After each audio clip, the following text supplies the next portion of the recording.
Fala galerinha, beleza? Tudo bem com vocês? Professor Tarcísio aqui, tudo na paz? Galera, na videoaula de hoje vamos estar entrando em um novo módulo, tá ok? Então vamos começar a trabalhar nutrição, circulação, respiração e excreção. Na videoaula de hoje vamos dar início à nutrição. Então, vamos começar entendendo o que é nutrição. Então, nutrição é o conjunto de processos que abrange, toda a ingestão do alimento, que vai da digestão e a absorção das substâncias úteis pelas células do corpo. A espécie humana tem a nutrição que é o que chamamos do tipo de onívora, ou seja, sua alimentação ela é variada. Nós nos alimentamos, tanto de produtos de origem animal como de origem vegetal. Os tipos e as quantidades de alimento que ingerimos compõem a dieta, que precisa conter algumas substâncias que são essenciais. Essas são os glicídios, os lipídios, as proteínas, os sais minerais, as vitaminas e a água. Essas substâncias que chamamos, genericamente de nutriente, elas são essenciais, porque é elas quem constituem as fontes de energia e de matéria-prima para as células. É o conhecimento das necessidades nutricionais humanas e da composição dos alimentos que permite, por exemplo, aos nutricionistas compor uma dieta saudável e balanceada para cada tipo de indivíduo. Alguns nutrientes, eles são essenciais para o corpo humano. Vamos pensar da seguinte maneira. Nosso organismo, pessoal, ele consegue sintetizar boa parte das substâncias que ele necessita. A partir do quê? Da matéria-prima presente nos alimentos que ingerimos.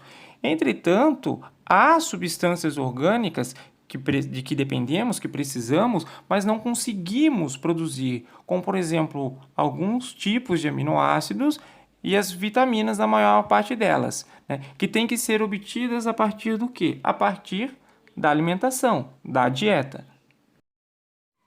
Os aminoácidos, eles são muito importantes porque eles compõem as proteínas. E dos 20 tipos de aminoácidos, que precisamos para compor as proteínas, nossas células não produzem 8 tipos deles, que são eles a isoleucina, a leucina, a valina, a fenilalanina, a metionina, a treonina, o triptofano e a lesina. Além desses 8 aminoácidos, existem outros que também são considerados essenciais em algumas condições, como a histidina, que é fundamental para os recém-nascidos, e a arginina, que é um aminoácido fundamental para indivíduos que ainda estão em fase de crescimento. Os aminoácidos, esses que são os essenciais, eles podem ser obtidos pela ingestão de alguns tipos de vegetais, mas a sua principal fonte são os alimentos de origem animal, como, por exemplo, o ovo, a carne, o leite e todos os derivados do leite, como o queijo, por exemplo. Agora vamos falar um pouquinho sobre as vitaminas, O que são as vitaminas e qual a necessidade do consumo delas, pelos seres humanos. Então, as vitaminas são substâncias orgânicas, que são necessitadas em pequenas quantidades, pelos seres humanos, mas que são essenciais para o funcionamento do metabolismo. Como o nosso organismo não consegue produzi-las, elas têm que ser obtidas através da dieta. As vitaminas costumam ser classificadas em hidrossolúveis e lipossolúveis. E essa distinção ela é bem importante, porque é através dela que vamos relacionar o modo como vamos consumir e ingerir essas vitaminas. As vitaminas hidrossolúveis são as vitaminas do complexo B e a vitamina C. As vitaminas hidrossolúveis são substâncias polares, ou seja, elas podem ser dissolvidas em água. Elas são armazenadas em quantidades pequenas no corpo e devem ser ingeridas diariamente. E as vitaminas, do tipo lipossolúveis são as vitaminas A, D, E e K.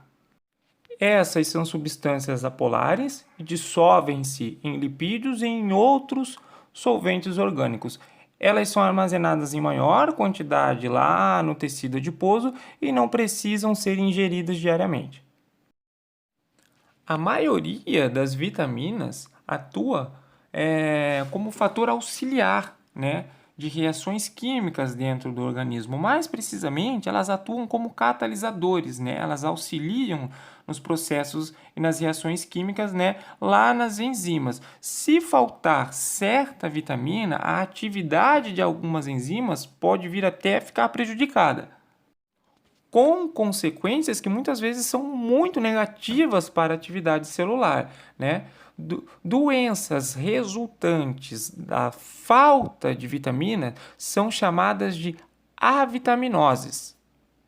A tabela na imagem mostra alguns tipos de vitamina, né? E as avitaminoses causadas pela falta dessas vitaminas. Não vamos falar de todas, né, para não deixar o vídeo muito extenso, mas vamos dar, por exemplo, destaque para a vitamina D, que atua no metabolismo, né, do cálcio e do fósforo e mantém os ossos e os dentes fortes e saudáveis, além de prevenir o raquitismo. E também é uma vitamina muito importante para a saúde mental.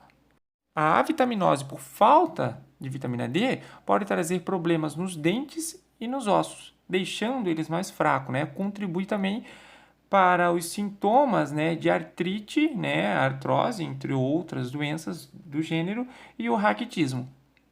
As principais fontes de obtenção, né, de vitamina D através da alimentação é do óleo de fígado de bacalhau, né, do fígado de alguns animais e da gema de ovo, além de também, se possível, absorver vitamina D através da exposição à luz solar. Também podemos destacar as vitaminas do complexo B, mas vamos falar sobre a vitamina B2, a riboflavina. Essa traz uma série de benefícios para o corpo humano, né? Como, por exemplo, ela auxilia na oxidação dos alimentos, é essencial para a respiração celular, mantém a tonalidade saudável da pele e atua na coordenação motora. A falta dessa vitamina é bem fácil de perceber, já que geralmente os primeiros sintomas, né, são a ruptura da mucosa da boca e dos lábios, além também da língua e das bochechas. Então os lábios tendem a ficar rachados, aí onde muitas vezes precisamos lá comprar manteiga de cacau rica em vitamina B2 para amenizar um pouco a situação. Principais fontes para a absorção da vitamina B2 é a couve, o repolho, o espinafre e as carnes magras, mas também pode ser encontrada nos ovos, no fermento biológico, no fígado e no leite. E o excesso na ingestão, né, de algumas vitaminas, né, a ingestão excessiva delas, né, causa o que chamamos de hipervitaminose, né, que pode ser prejudicial ao organismo, né, como, por exemplo, o excesso de vitamina A no organismo pode causar pele ressecada, dores nas articulações e tonturas, entre vários outros sintomas. Embora não seja um nutriente, a água é fundamental para a maioria das atividades essenciais que são relacionadas à vida, né? Porque a água tem propriedades, ela atua como um solvente, tá? Então, além de desempenhar lá o papel, né, de hidratar as células, ela é fundamental nos seres vivos porque ela ajuda a dissolver uma grande variedade de substâncias químicas no nosso organismo, como, por exemplo, os sais minerais, os gases, os glicídios, os aminoácidos, as proteínas, os ácidos nucleicos, além de outros resíduos que precisam ser eliminados pelo organismo. A água também participa do transporte de substâncias e oferece um meio adequado para a ocorrência, por exemplo, de muitos tipos de reação química, né? Por meio desses quais as células geralmente obtêm energia e produzem substâncias que são necessárias para a manutenção, né, e sustentar a vida do indivíduo. Ela também é fundamental para manter estável a temperatura corporal e para lubrificar e proteger, né, os nossos tão preciosos órgãos. Por sua vez, os sais minerais são substâncias inorgânicas que são formadas por íons. Muitos deles são fundamentais para os organismos vivos, né? A falta de certos minerais pode afetar seriamente o funcionamento do metabolismo e pode, inclusive, causar a morte de um indivíduo. Podemos dar como exemplo de minerais essenciais os íons de cobalto e de ferro. Os íons de cobalto, por exemplo, são componentes da vitamina B12, que é essencial para a produção das hemácias, né? Enquanto o ferro faz parte das proteínas, né, como a hemoglobina e a mioglobina, né, que são vitaminas essenciais para o transporte do gás oxigênio dentro do nosso corpo. Uma nutrição saudável é essencial para o bem-estar tanto físico quanto mental, além de também nos garantir, né? Garantir não tem como, mas não vai nos auxiliar a ter uma boa longevidade. Como diz o ditado, somos o que comemos. Galerinha, por hoje é isso. Essa foi a videoaula de hoje. Como dever de casa, vocês farão uma relação, né, com a importância dos 8 aminoácidos essenciais. Tranquilo? Eu quero que vocês escrevam lá quais são esses 8 aminoácidos e como eles trabalham, né, dentro do nosso corpo. É isso, um abraço, bons estudos e bom fim de semana.